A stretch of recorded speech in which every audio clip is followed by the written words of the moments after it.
This is Rick Green. He's on a televangelist's kind of stage, Hank Kunneman. Really close friends with Kenneth Copeland, has worked with him a billion times in the past. So I want to listen to what Rick Green has to say. Bound to be psychotic. Let's give it a listen. Charles Finney was in the Second Great Awakening, and he said politics is part of a religion in a country such as this. I'm not sure I fully understand what he's talking about here, but is he saying that like politics and religion, there was no separation between church and state? Well, yeah, like this is a fairly new concept in the world, actually.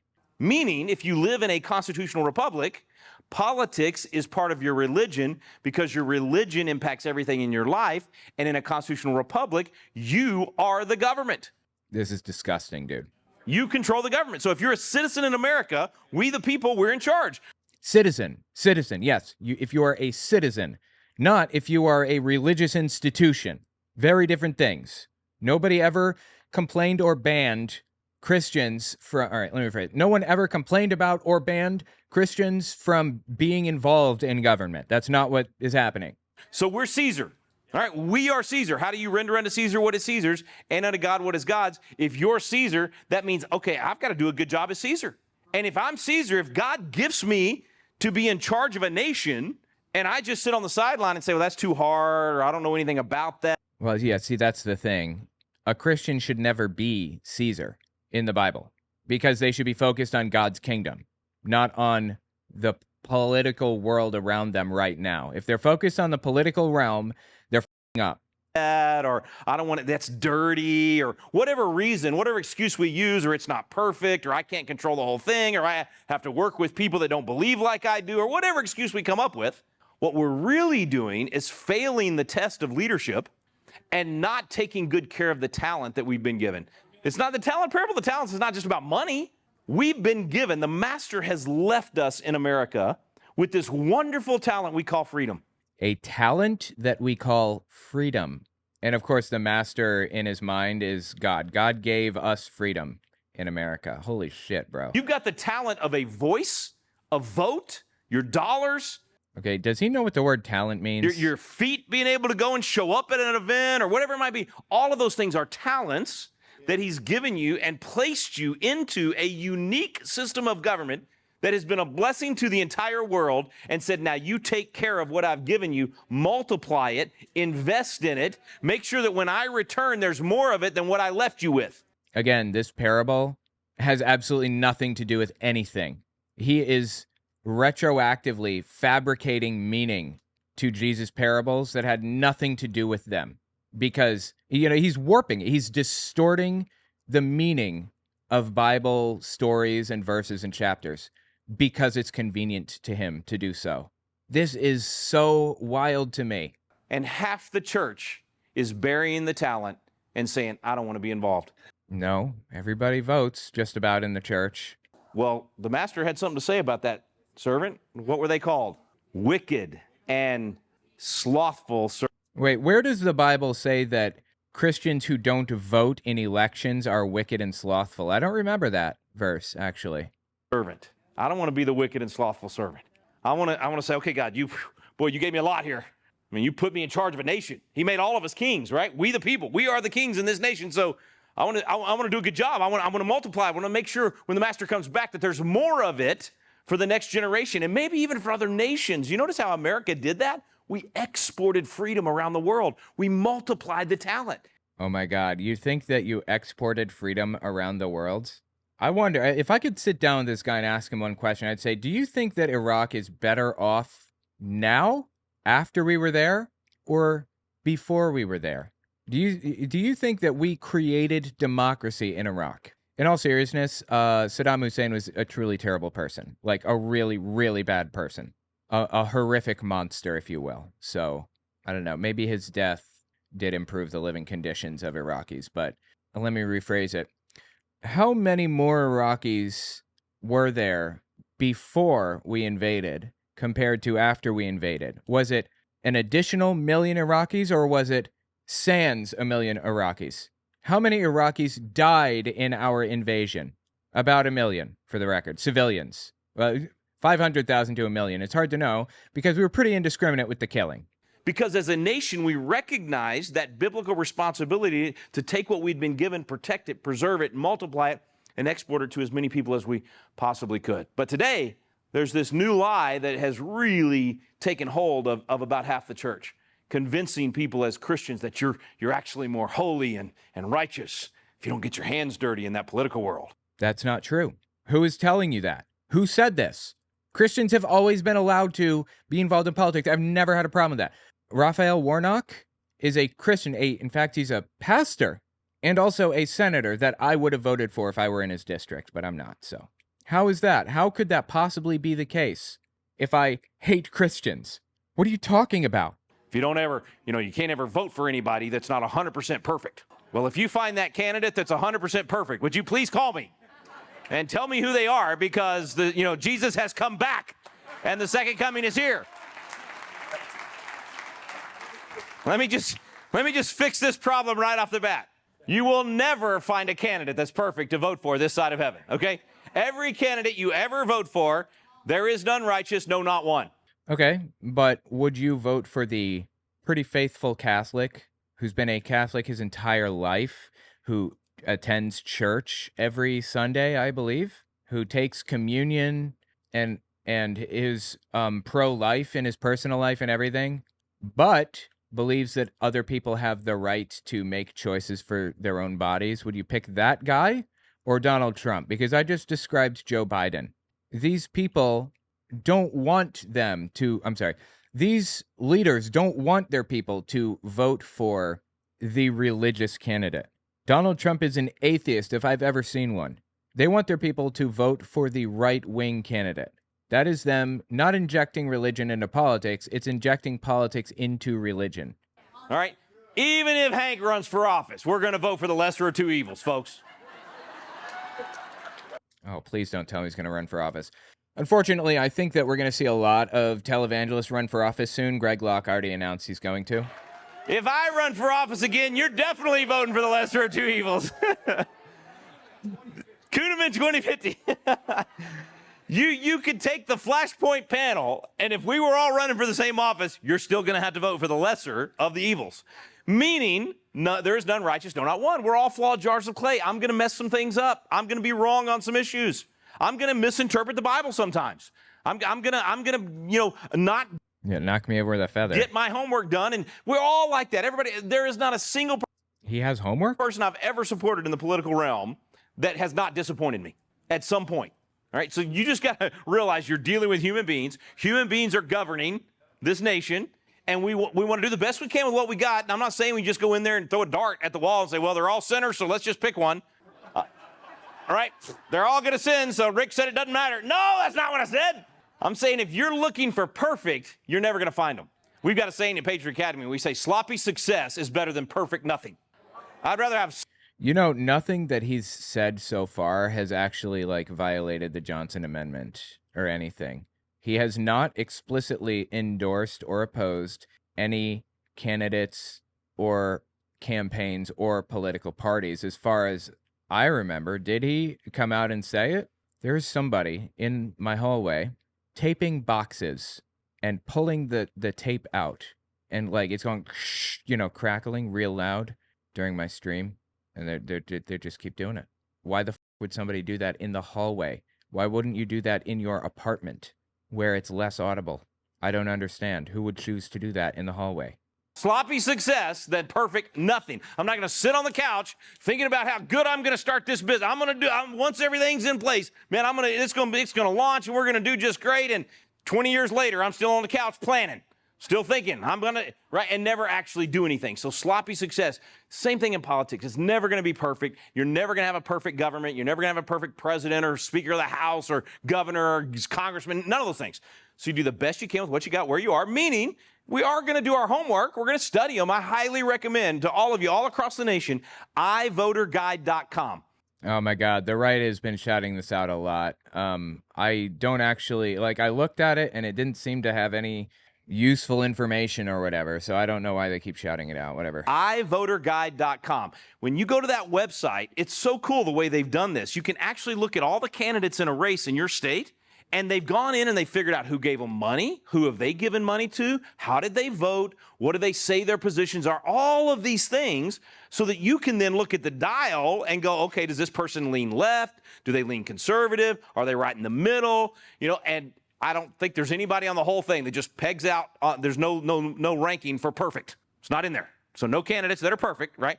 But we can figure out, okay, which one most represents, not Republican or Democrat, which one most represents biblical values. Right, but what he's done here is totally legal, 100% legal. He has explicitly said that he's not endorsing a candidate for office. He is endorsing biblical values. There's nothing illegal about any of that. So I don't know what he's complaining about right now. Where's the persecution? And friends, biblical values, when I say that phrase, the Bible speaks to every political issue you can think of. No, it doesn't, but okay. You cannot name an issue for me tonight and say that's political and not biblical. Stem cell research, nuclear research. What about cloning? Is when you clone somebody, is part of their soul in the next soul? All kinds of shit that the Bible doesn't talk about. Or what about alien races? Would they have a copy of the Bible if we showed up? And if not, how does that make any sense? Why wouldn't they have a copy of the Bible too? Didn't Jesus come visit them? Did he not give a shit about them? All kinds of shit the Bible doesn't talk about. Meaning that's political, so let's not talk about it in the pulpit. No, you name any issue that's being discussed by any candidate for any office right now, I guarantee you the Bible addresses it, which means we should be addressing it, right? Vaccines. What about vaccines? Does the Bible address vaccines at all? No, it doesn't. Censorship on social media. He's just completely full of shit. We should be looking at it from a biblical perspective. So People clapping for this shit. I've got the same 4-part test for every candidate, and it comes right out of Exodus. We're told in Exodus, choose out from among you able men such as fear God, men of truth, hating covetousness. So the first thing. Okay, wait, hating covetousness. Wait a minute. Isn't that the basis for our entire economic system? How can one be a Christian and also a capitalist? That doesn't make any sense to me. I look at anytime I'm trying to decide who to vote for is, are they capable of doing the job? Can they win an election? Which means, and this is going to step on some of your toes, and as I've told you before, my intent is to stomp on them. So if I offend you, good.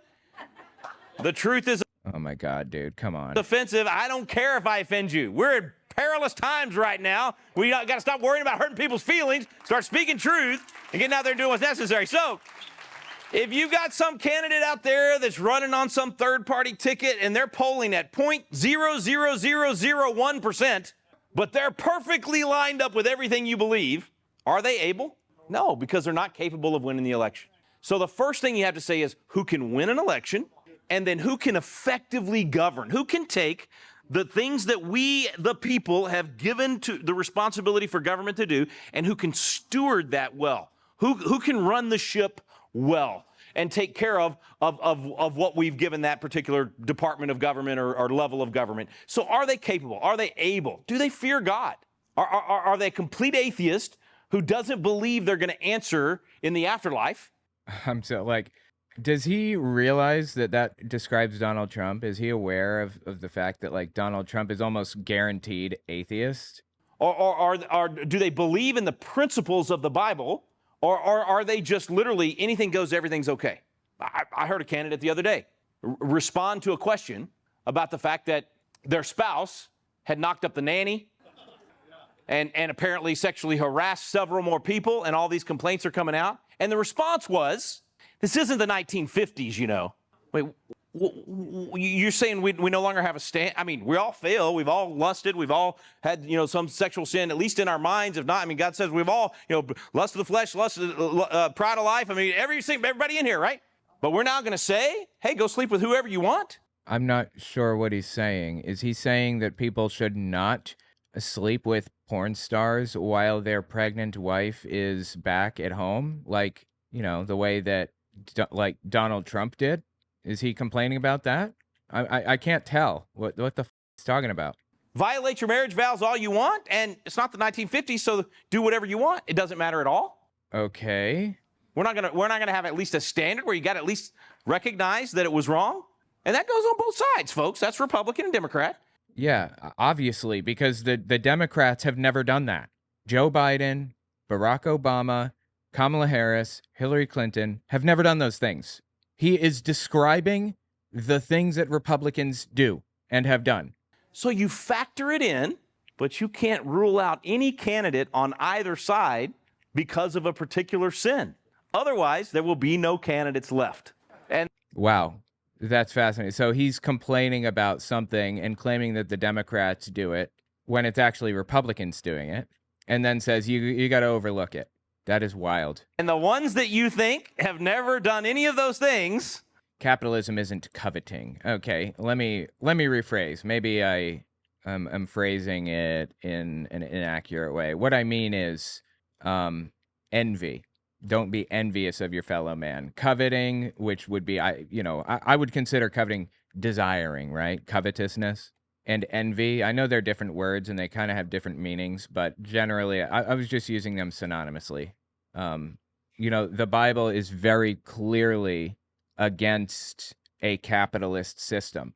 That's a system we live in. So that's what it is, We can't sell all of our shit. It just doesn't work that way. Certainly not every Christian could do that. The economy couldn't function. It would not function anymore. There would be mass waves of death if that happened. So no Christian should be expected to not operate in society normally. But endorsing a system that promotes envy and saying the Bible wants this capitalist system to exist, that's a little bit different. they just hadn't got caught yet. So step back. Will be no candidates left. And the ones that you think have never done any of those things, Like Kamala Harris, Hillary Clinton. they just hadn't got caught yet. Okay. Can we say the same about Rick Green then? He hasn't been caught yet. He's a politician. He ran for office and held a judgeship. So does that count him? Is he included in this equation then? It seems to me like he's including himself, right? But to actually stand up and say, we don't want right and wrong and values in America. See, it's not what you do or the things that happen to you. It's how you respond once you've been given that position of leadership. King David was an adulterer and a murderer, and yet God still used him. Samson, I mean, you go down the list. Solomon, all kinds of sin in every one of those lives, and yet God still used them. And with King David especially, it was look at the results, look at the heart, look at what God did through him because he was God's man for that time, regardless of those other things that he had done. Anyway, all of that to say, we've got to look at these candidates and, okay, they are all flawed jars of clay. So now, are they capable? Do they at least fear God? And my point with that last story was no fear of God, no recognition that there's a creator, never. Which politician, which candidate in the United States has said that they don't believe in God or doesn't appear to believe in God? Which ones? Ever. Donald Trump has appeared to not believe in God. I'll give you that one. Joe Biden attends Catholic Mass like every Sunday. Talking about. I don't actually know about Kamala Harris. I'm not sure what her position is. No recognition that there's a creator. Never talking about the fact that we're endowed by our creator. In fact, that's the whole Christian nationalism thing. They've now defined it. Hank and I have been trying to figure out, what does this thing mean that they're calling us? We don't even. They invented this term. It was these guys, not the left, them. They're so full of shit. Every word out of their mouths is bullshit. Know what this term means? Well, they finally defined it. What they said is Christian nationalist means you believe your freedoms come from God, not government. That is who defined. What are you talking about? Who defined it and who defined it that way? Who would ever define it that way? Believe your freedoms come from God, not government? No, Christian nationalism is a belief that Christians are uniquely empowered, have a unique anointing to control the government, and nobody else has that right. Only Christians. And, depending on how intense you get, how extreme, it could go all the way down to only Christians are allowed to operate in society. Only Christians are allowed to exist in the United States. I wonder which one he is. Well, people clapping for this? Like, what? He's just like making shit up. I mean, I think Thomas Jefferson would have a word with these people. No, you know what Thomas Jefferson would do as an Enlightenment thinker, as effectively an atheist of the time, a deist. He would kick these people out of government so fucking fast it'd make their heads spin. He would want nothing to do with these people or their ideologies or beliefs. He'd be disgusted that anybody who holds anything approximating these positions came close to political power. That would be Jefferson's position. You know how I know? Because he wrote about it. He specifically talked about that. Because he said, and the other founders signed off on, we hold these. By the way, Keith VE, I appreciate you coming. Followed from watching the YouTube videos. Glad you're here. I saw that you were a new viewer, I guess. Appreciate that. Because he said, and the other founders signed off on, we hold these truths to be self-evident, that all men are created equal, that they're endowed by their... No, it's Congress, right? Oh, my God. This is from the Declaration of Independence. You know, the document that was written like years before the Constitution was written, years before the United States existed. And also, I'm sorry, I got to go down this road for just a second. He's lying here, and he knows he's lying. He's doing it intentionally and knowingly. Let me show you. This guy knows the people in the Heritage Foundation and at Project 2025. He's like involved with those people, heavily involved. They work together. The Heritage Foundation, Project 2025 people, these are the Project 2025 training videos. They explained what that means. I'm not even going to bother explaining. I will let Project 2025 people explain why endowed by our Creator is in the Declaration of Independence. Ultimately, they chose to ground their claims upon nature, a more philosophically and more fundamental ground that was a defense of rights behind Magna Carta, behind and beyond the rights of Englishmen to their rights as humans. And so they turned to nature as the ground for the claim of rights. Yeah, because up to then, the government granted people human rights. The writers of the Declaration of Independence didn't want rights to come from government. They wanted rights to be inherent. So it was restricting the government from doing things rather than instructing the government to allow certain things. That's why it was written the way that it was.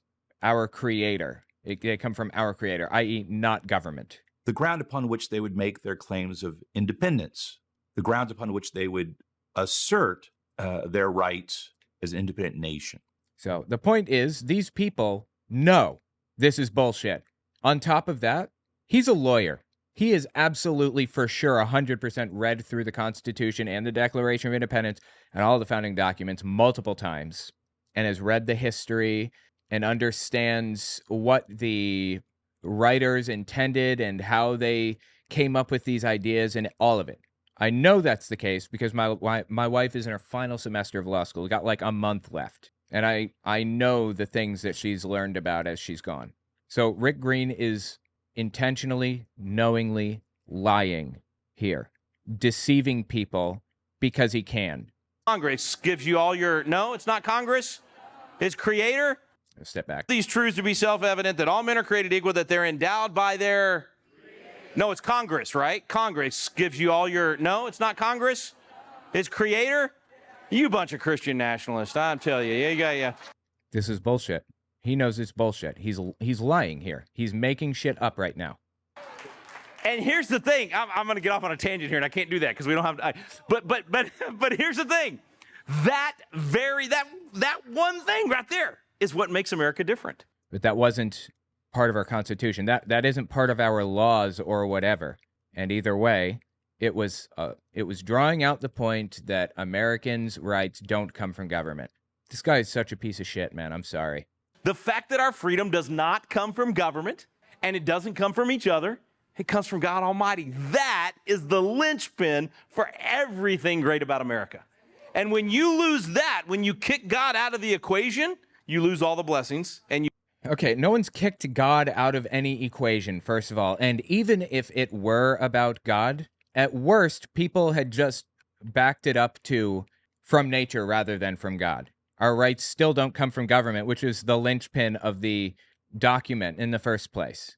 He's just lying. you begin to get the curses. When you kick God out of the equation, you invite government to become your God, and you eventually end up in tyranny. I mean, it's all.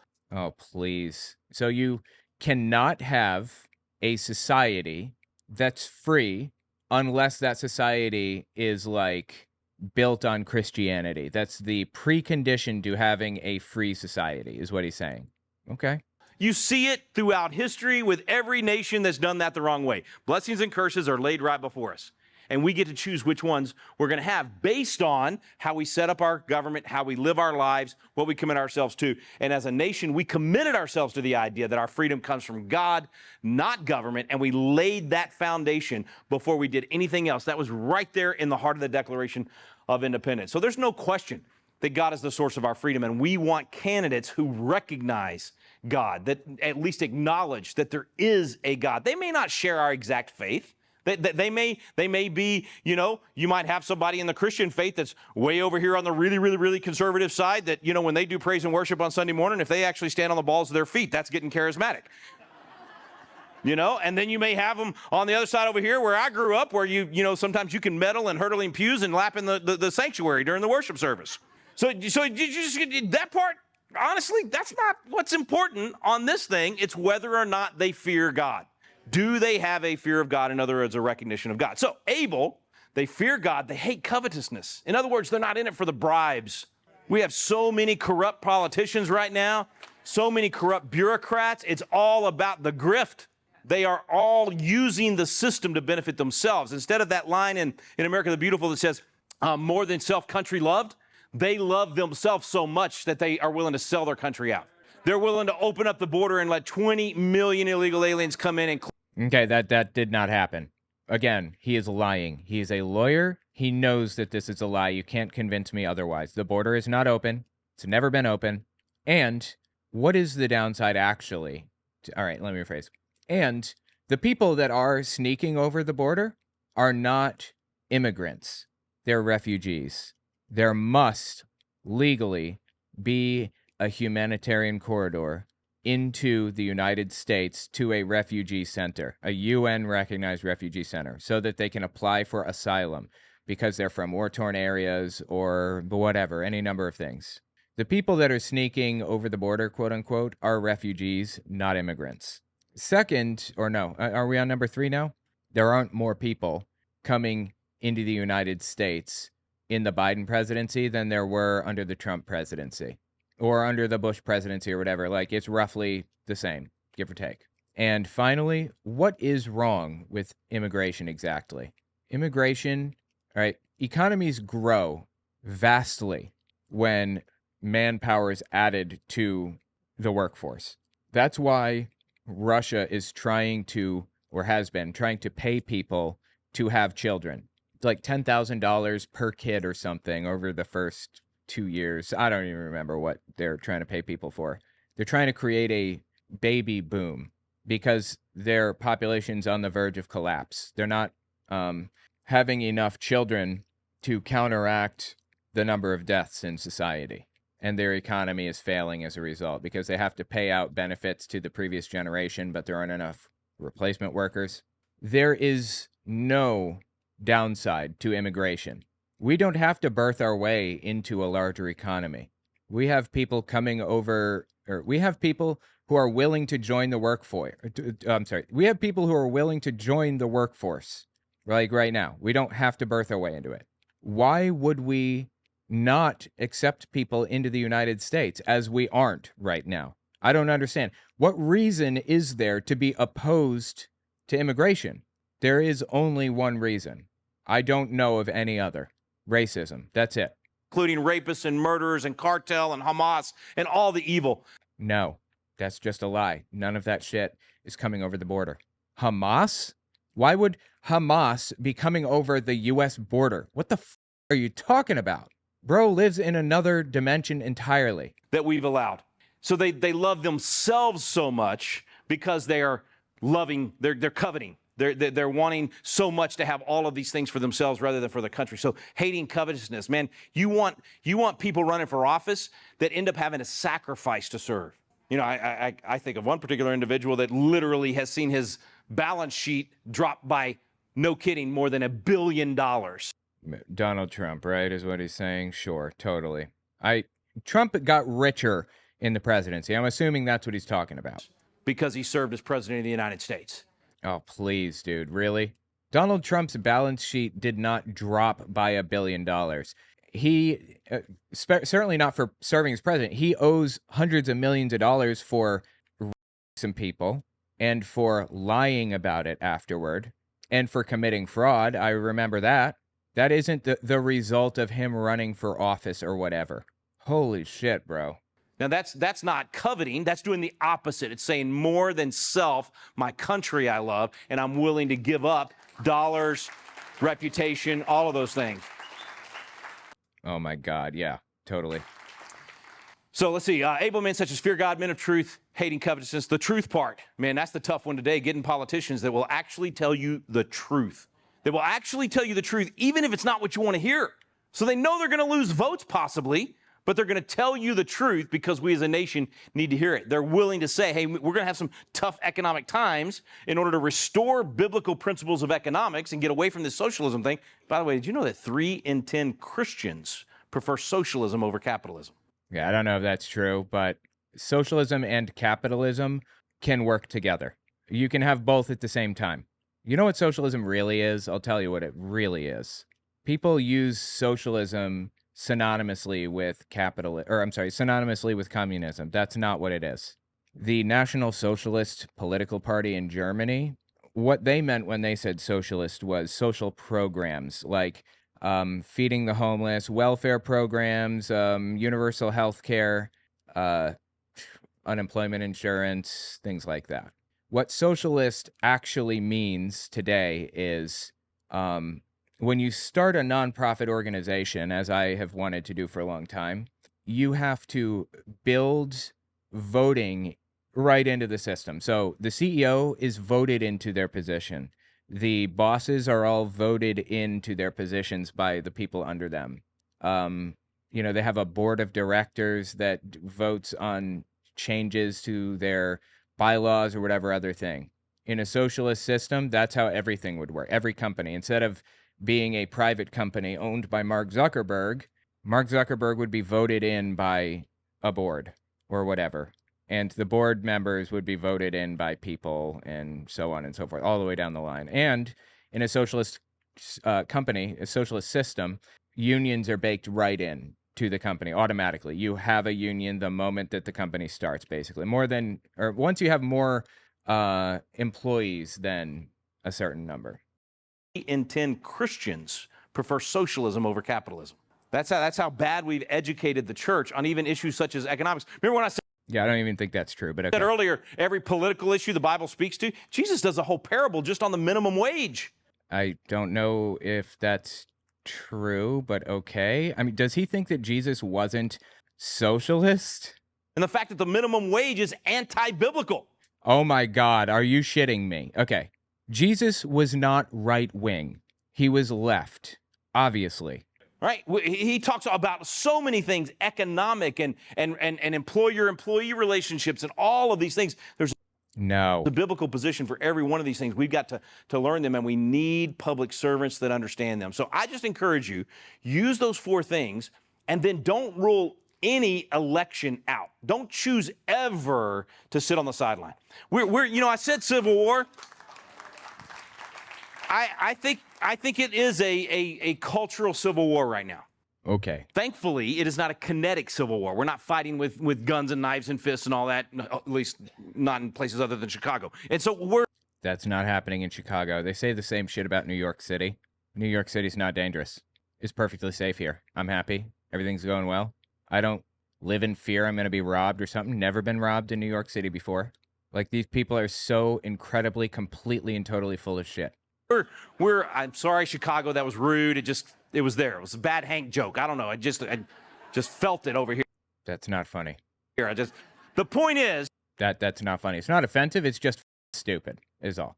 we are at war, but the weapons of our warfare, what we talked about a few minutes ago, our voices, our votes, our dollars. So we're literally fighting by standing up and speaking truth. You know, Hank was talking about John Amachuku being with us on Flashpoint last night. You know, this guy stands in front of school boards and uses his voice to speak truth, and it's battle. It is a battle every time he goes in there.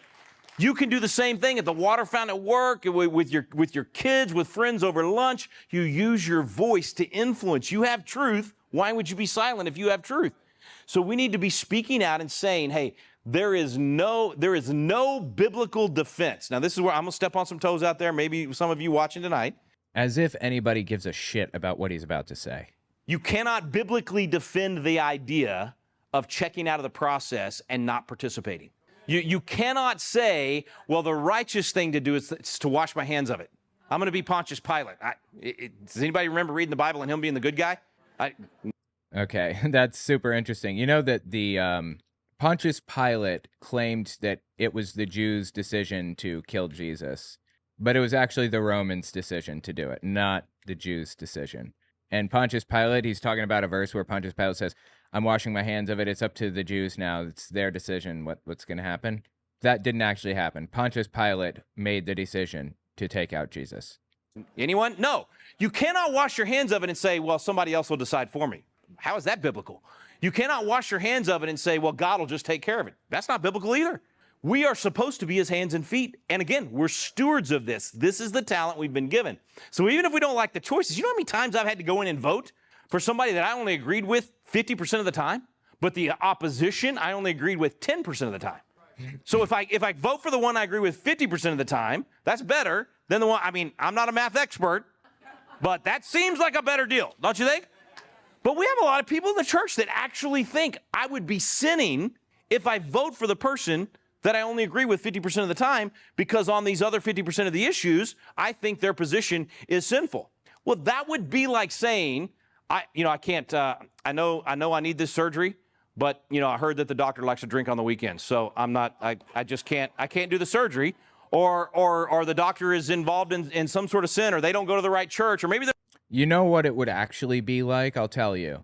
It would be more like if this guy knew that there was a doctor at the hospital that's gay, and that he just left his gay husband to come do the surgery. You think that this guy, that Rick Green, would get surgery from him? Of course he wouldn't. They're not even a Christian, but they're the best doctor on the planet for that particular surgery, and God's given me the opportunity to go in and get this life-saving surgery, but I can't do it because, I don't want to get my hands dirty and deal with a doctor like that. Okay, drinking on the weekends is something that Christians do. A porn star while your wife is pregnant at home is not something that Christians usually do, but it is something that Donald Trump does. That's essentially what you're doing when you say, I'm not going to vote for somebody to be the governor of my state or the mayor of my city or the president of the United States because I don't like these things that they've done in their life, even though out of all the options, they are the best potential leader for that position to guide that ship for that season. Does that make sense? It would be the same as, this is how I feel sometimes when people tell me, well, I can't vote for him because of the mean tweets, or I can't vote for her because of this, or whatever. I feel like it's like you're living on the beach. It's not about mean tweets. Donald Trump's problem isn't the mean tweets. It's porn stars while his wife is at home, pregnant with his kid. Or, optionally, God, I'm going to have so much censoring to do here. Or you could, instead of that one, if you don't like that, fraud, sexual assault, all kinds of things that you could complain about with Donald Trump. Are Christians okay with any of that stuff? I think that Donald Trump is ruled out. If there's a Democrat running for office that, let me think for a second, that hated gay people, like really hated gay people, and spread anti-gay and anti-trans conspiracy theories regularly, I wouldn't vote for them. I think that would be a line for me. I think that'd be too far. This guy is so completely and totally full of shit with everything that he says.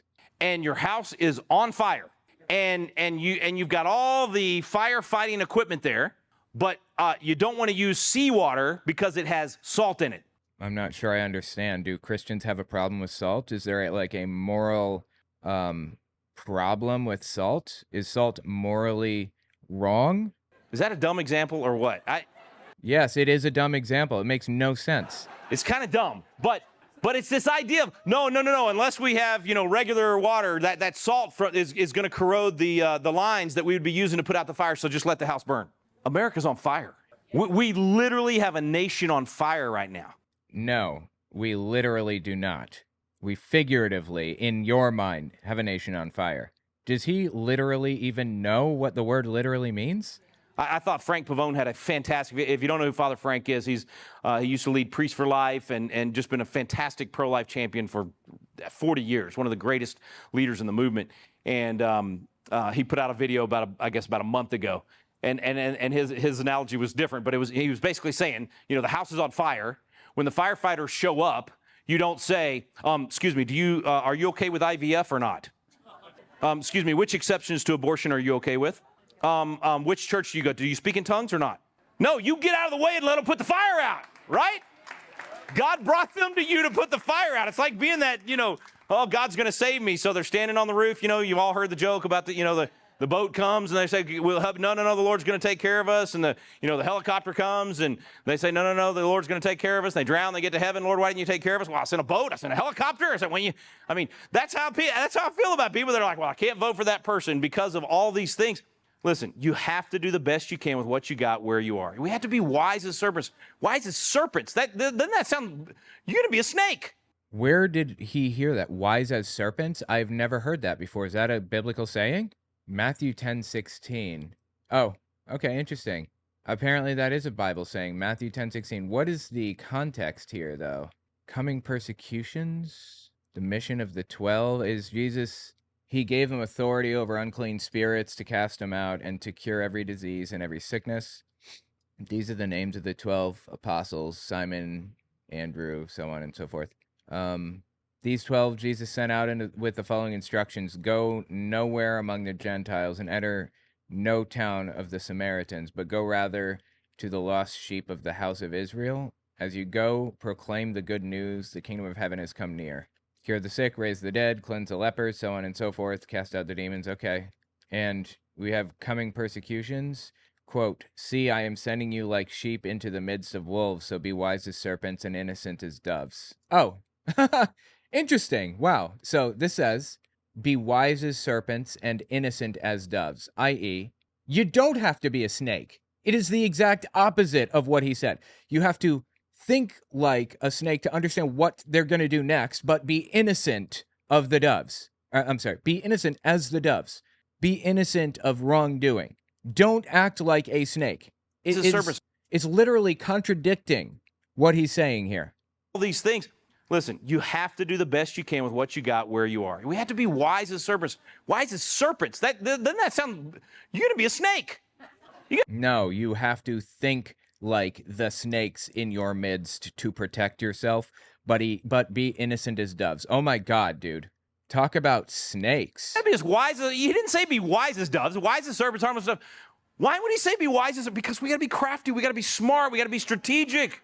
Look at the stories in the Old Testament of heroes that did things that today we'd be like, well, I can't vote for them. They seem a little bit shady. Wait, God used them to do amazing things. We have got to get over ourselves. It's honestly self-righteousness is what it is. It's pride. It's, I don't want to have to, anyway. So kill your pride, set it aside, and say, God's put you at this moment with a particular talent of a vote. Now use it wherever you live. I don't know. We got people watching here from all over the world, but even in other nations, what can you do to be a blessing in the nation where you've been planted? Because that's what we're told to do, right? Even when they were marching off to captivity for 70 years, what did God say? That did not really happen, that whole captivity thing, but okay. Marry your wives, have your children, plant your gardens, be a blessing in the nation where you are. I don't know what's going to happen in America. I don't know how long it's going to take for us to deal with the pain of the bad decisions we've made for 50 years, the consequences of that, how quickly God's going to turn that. We may be in for some tough times. We may turn quickly. I don't know. But regardless, this is where we've been planted. We've been given this responsibility. So I'm going to do everything I can to be a good steward of what I've got and make sure that I'm letting my voice be heard When he says good steward, what he means is commandeer control of the government and take it away from the democratically elected people, or destroy democracy in favor of creating a theocracy. That's what he means when he says that. Chance. I mean, I go vote in the water district elections.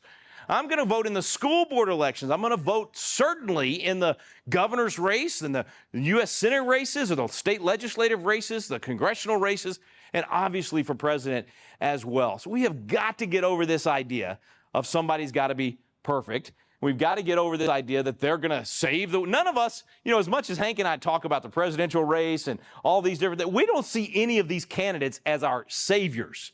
These people that say that we're worshiping a campaign or worshiping a candidate, I mean, they're preaching about it from the pulpit, so I'm not sure, how else to interpret this. when we talk about God using that candidate, that's about like saying that we're worshiping, a business leader or a church pastor or something like that, because we're thankful to God that that person was willing to step up and be used by God and to be a man or woman of Issachar and understand the times and know what to do. It's perfectly fine to recognize what God's doing in their lives. Okay, I know I'm getting close to my out of time, so let me just, I'm gonna give you a couple of quotes because I think this drives it home for all of us. Okay, I think this quote right here from Noah Webster, who, the great educator, and we get our Webster's dictionary, all those things, but this just kind of sums up why it's so important for us as Christians to influence the world with our biblical knowledge and biblical wisdom that we're learning in the church. All the miseries and evils which men suffer, from vice, crime, ambition, injustice, oppression, slavery, and war. So just think about the things in our nation now, the lives that are being lost in wars around the world, all these different things, all of it happens. It proceeds from our despising or neglecting the precepts contained in the Bible. So it's not enough for us to study the Bible and to know those things. If we only study, faith without works is dead. So we can get all this head knowledge about the proper biblical position on how to form a society and what things should look like. But if we aren't out there with our feet, with our hands, with our voice, with our vote, living that out, we're neglecting the precepts contained in the Bible. So we've got this gold, man. We have these golden nuggets, truth in God's word that can solve every problem out there. But they can't, is the problem. These things cannot solve any problems out there. Any. Literally any. I will go there and say, these golden nuggets or whatever in the Bible will not solve any problems. You know what solves problems? Philosophers, political scientists, or just plain scientists. Those are the things that solve the problems. Now, sometimes it happens that we discovered that the answer to a lot of the problems in society, we discovered those problems and the solutions to them 2,000 years ago during Greek times, or, well, that was longer than that, Greek or Roman times. We discovered them a long time ago. Voter turnout is an indication of health of a democracy, for example. We discovered that a long time ago, thousands of years ago. But I don't claim that these nuggets are from the Roman Empire and everything the Roman Empire has to say is now more valid because they discovered the answer to one of our problems. What? Are you shitting me? And we're just going to study it and not go outside and be salt and light and vote for people that can help bring us back there because they might not do it exactly as fast as we would? You know how many times I vote for candidates? And I'm a 100% pro-life guy, okay? I was in the legislature 25 years ago. Oh, he was a politician, huh? So all that shit talking he did about politicians, I guess that applies to him too, huh? The best I could get done when I was there was parental notification for an abortion. Now, that's pretty weak, but we didn't have anything pro-life in Texas up until that point. Why would you want to force parental notification for an abortion? If the kid needs to tell their parents about an abortion, they're old enough to have an abortion without their parents say so. If a kid needs permission from their parents for anything, they're too young for they're too young for a child. If they're too young for a child, they're old enough for an abortion. Jesus Christ, dude. All this required was for a doctor to actually notify you that they were killing your grandchild. That is not what's happening. Oh my God. Okay, not even parental consent, just parental notification. That was the best we could get out of the legislature at that time because Republicans weren't in charge, the communists were. But anyway, there are no communists in the United States. Certainly none in public office. It's a little bit political, but And I can absolutely back up the fact that the Democrat Party today is the Communist Party of the Back it up. Let's have it. United States. There's no question about it. Look at their policies. Look at the things that they're doing.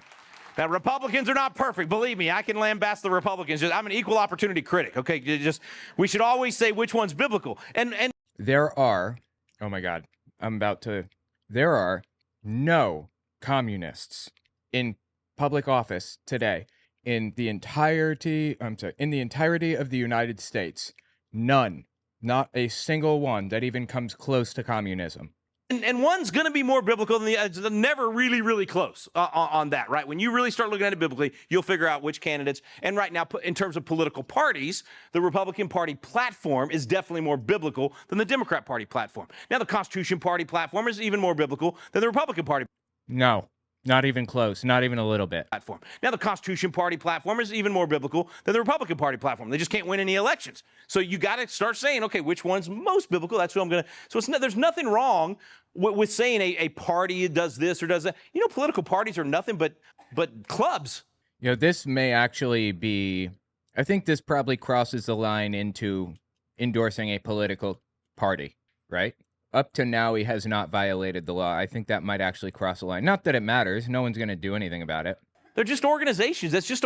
The point that I'm getting to is that they have so much leeway. They can say and do anything, and they're still up here crying about being persecuted. A way for us to come together and pool our resources, pool our support, and organize. That's literally what they are, is an organization, so that you can then pick leaders that you think will do well in the community. So all of that to say, we have to go out there and influence the political parties, the actual elections. I encourage you to run for office in the Republican Party. Or if you're a Democrat, go.